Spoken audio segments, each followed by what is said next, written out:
Well, if you have watched this channel for any amount of time, you know that one of the things that we really like to do here is to look at old historic artifacts. These are things that are tangible and that are real, and that kind of give us some sort of physical tie to history and tell a story.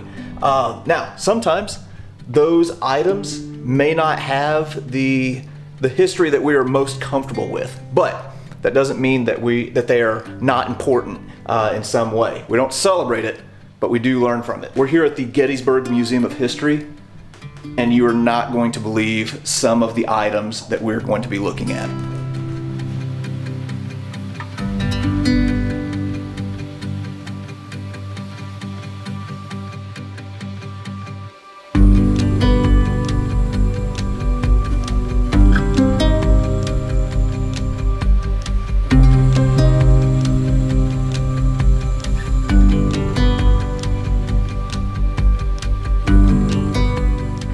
I'm going to show you some really amazing items, but I want to explain the history of how so many German items got to the United States. A lot of times people come in here and ask that question, and the answer is American soldiers took them from German soldiers in the beginning, and then later on from homes that they stayed in, and it was a war trophy. It was a way of bragging to their buddies that they were in combat. It was a way of telling a sweetheart maybe that they were there. And it also became barter. I mean, some of the frontline combat guys actually sold war trophies to some of the rear echelon cooks and people who didn't get the chance to grab those items. So the first items that Americans started getting were insignias from captured and dead soldiers. Cutoffs such as this. This is an SS dot pattern camouflage uniform, and that's an SS Eagle, and the soldier who took this cut it off of a uniform, and that's how they originally started getting some of the insignia. Here's one from a cap. This is from an SS cap, and you can see it's real dirty, salty as we call it. Another thing that they started getting were helmets. This is an SS single decal model 42 helmet in very minty condition. This is one of the best ones we have in our collection. Soldiers started taking these right off the battlefield. Another thing, one of the most prized war trophies were guns. They were looking for items of value too, and these traded really well. And you know, this looks like a typical German weapon. It's a Luger, but if it's far from typical. This Luger was actually taken from Franz von Papen, the Nazi leader, German leader. He was the chancellor of Germany before Hitler, and it was taken by an American soldier, and it's documented with affidavits and everything else, so it's an amazing piece. And another thing that they would get in combat were sometimes sold books, and these are a treasure trove of information for historians. This is an SS sold book, and it would have all the soldiers' information. Well, this one was from a killed in action soldier, and you can see it's blood stained throughout. So this guy was killed, and his blood bled into the sold book, and it also has his ID in here. And he was a member of the Totenkopf unit of the SS, and he was killed in action. So a lot of soldiers grabbed these. And the ones that did come back have become a treasure trove of information. I have it translated and has all the information about him. This is a helmet that a soldier decorated. This is another thing that you see. This was done by a guy in the 29th Infantry Division who landed at Omaha Beach. And this started life as a black Allgemeine SS helmet, which is a very valuable helmet. We have an example of it over there in the museum. And he painted all the places that they were, all the battle sites, and it became what we call a trophy helmet. And it says D-Day, VE Day, and has all the battles on there. And another common item that the soldiers got were daggers. This is an SS chain dagger, very amazing piece. It's got the skulls and the SS runes on there. And you know, we get these that come in sometimes, and there's the blade. People say, oh, my grandfather took this off of a dead German. Well, these weren't worn in combat. So the way these got out were American soldiers started being billeted in German houses once they got into Germany, and they would go through the house, and if they'd see something military, they may take it. So how did this stuff get home, you may ask? Well, I wanted to show you this unique artifact here. This is a mail home box. So all this stuff would have either been sent home or brought home in a duffel bag. This one is fantastic to us because it's from a soldier who lived in Gettysburg. And his name was F.P. Toomey, and he lived, or his parents lived, on 34 North Stratton Street in Gettysburg, Pennsylvania. And this is a complete box. Now we have moved some things into some bags and stuff, but they would make a box or get an old ammo crate and they would send it home. And you know, this is a K-ration box, and you have stuff like armbands in here. It's kind of tattered. This is the way we got it. There's some paperwork in here. There would be the capture papers, and this, I think the mice got to this one, but they would have to have their commanding officer sign off on items after 1945. The early stuff, they didn't have to do that. And basically it was certified. But you have typical stuff, flags, there's a big flag, insignia, and more cutoffs. These are Luftwaffe cutoffs here that he probably took from this is from a hat, this is from a uniform, from either a dead or a captured soldier. Probably dead the way these look. But you know, you have typical insignia, belt buckles, and things like that, all from one guy. Really great collection here. But as things went on, you know, some of the guys who were fortunate enough to get into the really famous areas got really fantastic war trophies, and we're going to go over some of the silver items later. But you know, I mentioned flags. That's one of the most popular items. Well, here is a incredible artifact. This photograph here shows men of the 3rd Infantry Division taking down the Nazi flag that was flying at Hitler's Berghof. And it was bombed during World War II. And they all fought over the flag. Everybody wanted that flag, of course. You know, you have a bunch of guys getting up there, I want the flag, I want the flag. So what they did was they cut it into pieces, kind of like that. They did the same kind of thing during the Civil War. And it's written here, Hitler's flag, May 1945, Lieutenant R.B. Cross. And he was one of the men that took down that flag. So this is a piece of Hitler's flag that was flying at the Berghof when they first captured it. And we talk about armbands a lot. And here is an armband. And again, like the Luger, it's a typical German armband. But this one is far from typical, because this belonged to Adolf Hitler, as did the rest of the items in this case. And these are items taken from the apartment. And the soldiers that first got up there got some really great items. We have some other stuff that we're going to go over in a little bit. But you know, this is really well documented. It has letters from the soldier, and they're dated from the 40s. I mean, actually that one's 1970. This is a later one. We have a whole chain of provenance with this of who had it.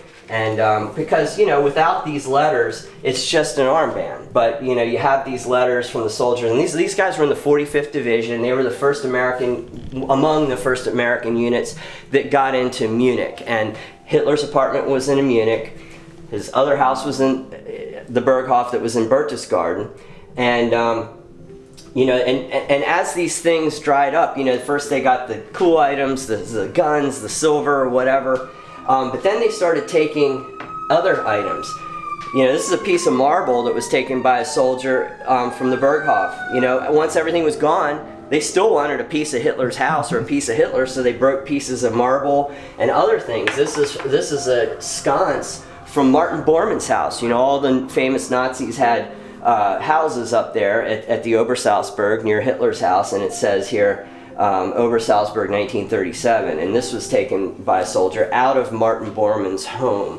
And again, when things dried up, they started grabbing weird things like keys. These are the keys to the Eagle's Nest. It was taken by this man here, who was in the 501st of the 101st Airborne. His name was Dick Frame, and he got a really interesting war trophy. And they're interesting because they fold. They're huge, and they go to the doors to the elevator.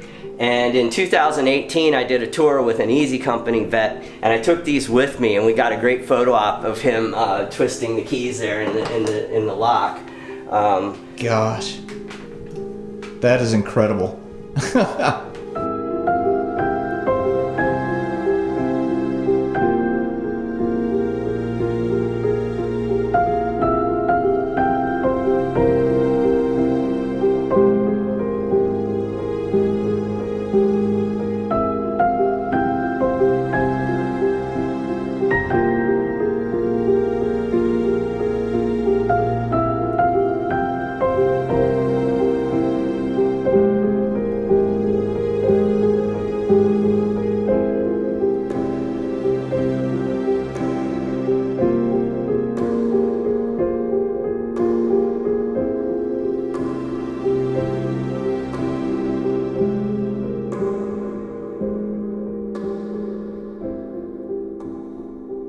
Well, in the years preceding World War II and in World War II itself, the kind of the heart of Nazism was in the area of Bavaria and Munich. So Hitler had an office down there. There was a lot of Nazi Party activity in that area. Well, next door to Hitler's office was the party headquarters in Munich. It got bombed. There was a group of combat engineers who went in to make sure that it wasn't booby-trapped. And take a look at what one of the guys found. So here's a picture of Sergeant John, I'm going to say Schwinder is how you would pronounce his name, of the 1269th Combat Engineers. They went in to make sure that there were no booby traps. Well, they didn't find any booby traps, but he did find Hitler's silver. Also linens. I don't know if you can really see it on camera, but maybe if I darken it up a little bit, you can see, I think it's called a monogram with AH on it. It has the party eagle. Wow. Just another incredible piece. Again, we're not celebrating this, but these are pieces of history that tell a story. And a lot of it are things that were brought back by men like this.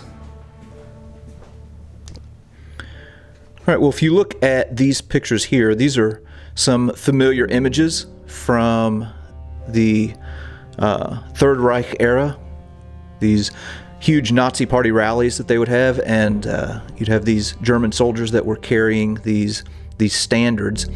This is called the Nazi Party SS standard, and if you look,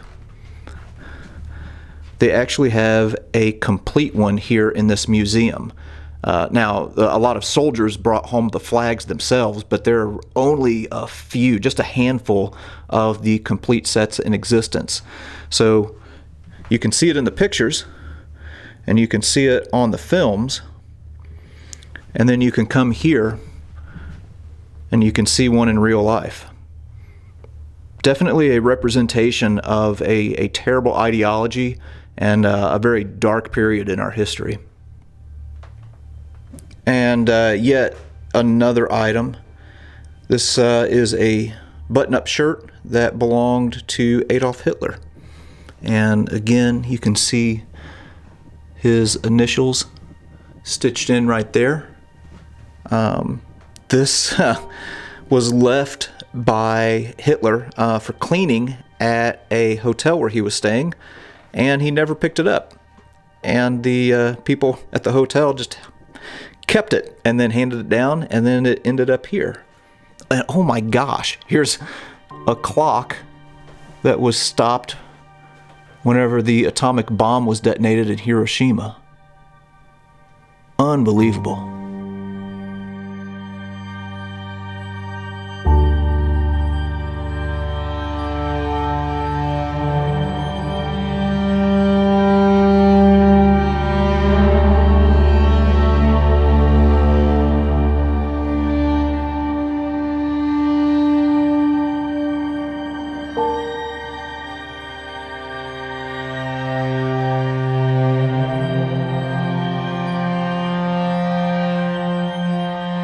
What we're looking at here is the uniform of Malcolm Miller, and you can see his picture right there. Well, Malcolm Miller was in the 42nd Infantry Division, was one of the first U.S. troops to arrive in Munich, and look what he found. Found some more of Hitler's silverware and napkins. Here are just a few other items, and there are so many things here. You just have to come to the museum to see it for yourself. Here is Eva Braun's silver. This was taken from the Berghof by a member of the 101st Airborne. Something else taken from the Berghof was Hitler's footstool. Oh, I'm sorry, this isn't the Berghof. This was from the Führer bunker. Oh my gosh. So this was taken from the Führer bunker in Berlin. And we also have here an X-ray that was taken of Hitler's skull to identify his remains. This was done by the Soviets, so you can see the dental work there that proves that it was Hitler. So he didn't end up in South America. He didn't take a U-boat there. He shot himself in the Führer bunker in Berlin, and there's the X-ray to prove it. Oh my gosh, it's right here.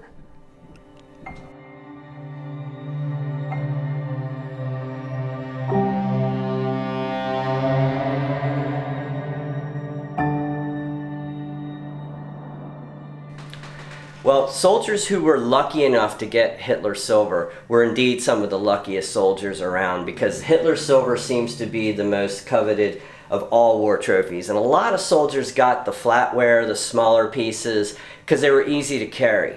But the guys that got the big pieces, those were the real rare pieces. And I'm going to show you some extremely rare pieces of Hitler's silver. You know, the flatwares are round. Sometimes they show up on dealer sites. Once in a while we get some that we sell. But the bigger pieces, such as this is a tray, and it has the AH Eagle. It's made by a company called Wellner. And this was taken by a 506 Parachute Infantry Regiment soldier, the 101st Airborne, out of the Eagle's Nest. So we had Hitler's silver in the Eagle's Nest, we had Hitler's silver in the Berghof in his home in Berchtesgaden, and we had it at the Führerbräu and a little bit in the apartment.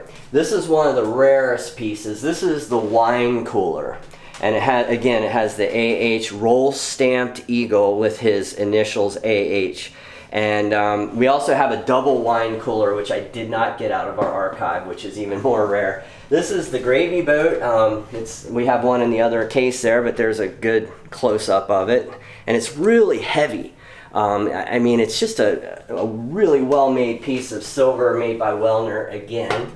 Now, the square trays were for the tea set. So you would actually put the tea set like we have out there on here. And these are pretty rare. You don't see too many of these at all. And then this is an oval tray, also made by Wellner. And you notice instead of saying AH, it says RK there. That means Reich's Chancellery. And these were the ones that were in Berlin. So you also found Hitler silver in Berlin, but most of the Berlin silver was marked RK. And again, RK stuff is extremely rare because not that many soldiers got into Berlin. The Russians got in there first and they just trashed everything. Their idea of a good time was taking that and shooting it with their rifle and breaking it. But probably the rarest of the rare of silver is the smoker set. I believe there's only between 2 and 3 of these in existence as a complete set. The smoker set had a large round tray with, again, the AH roll stamped eagle.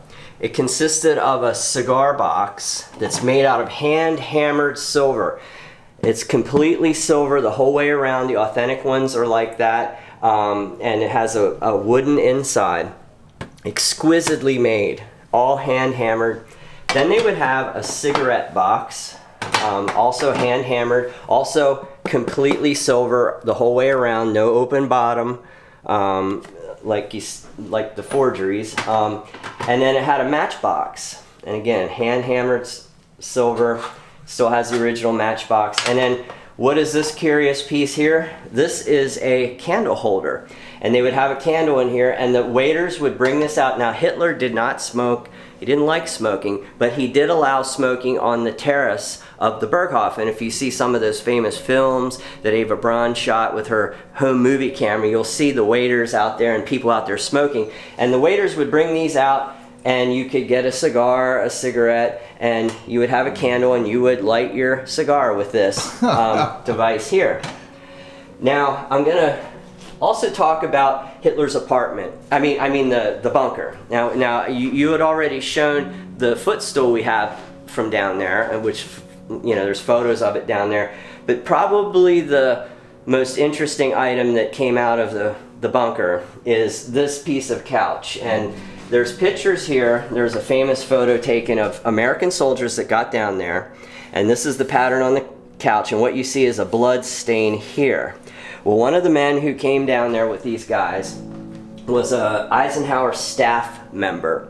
He was a colonel, and he cut a piece of the couch off from where the blood stain was. And this is it right here. And then this is the stain. You can see it's the same pattern of the couch, but if you look there, there is the blood stain. And oh my gosh. That contains Hitler's DNA. And we're currently working on another project with this, and there'll be some very interesting information coming out of that. And we're kind of under an NDA on that, so we can't talk a whole lot about it. But you opened up the can of worms earlier, JD, saying he did not get down to Argentina or South America, and I can't wait to see the comments on that. But I happen to agree with you on that, but we'll get some good comments on that. But anyway, this is some evidence of Hitler shooting himself. I'll leave that off. Oh. Can you even believe that? And I got so wrapped up in the silver, I forgot about this gem right here. This is Hitler's shaving mug, and it was given to him by an artist, and he loved it. He was an artist himself, and this was taken out of his bathroom in his Munich apartment, along with a few other items by a soldier, and this is one of the most well-documented Hitler items. It's been documented with newspaper articles from going into the 50s, and it's kind of weird, and but back in those days, they would lather up soap and use a device like this to shave, and that was Hitler's shaving mug. Again, it came out of the apartment, and the soldiers that got the silver and the items from Hitler, they documented it. All these items have, paperwork and provenance dating way back. They saw the importance of this stuff, and these guys documented it. Not all Hitler silver has documentation, but a lot of the stuff we have does. So amazing items, very interesting to see this much. I mean, you see it once in a while, but this is a pretty good collection of Hitler silver. Nice variety for you.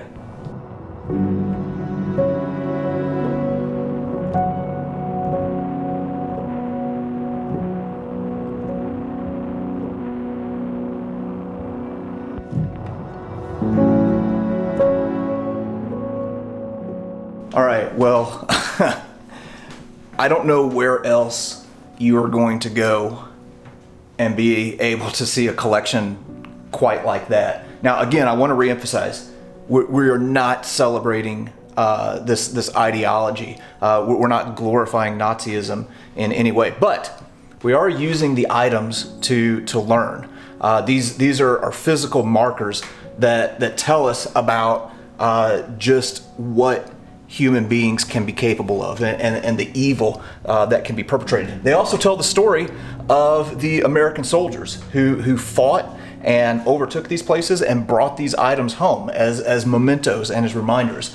Like I said, this place is unbelievable. It's a free museum right here in Gettysburg, Pennsylvania. There is a whole lot more that we're going to be showing here, but that'll be in the next episode.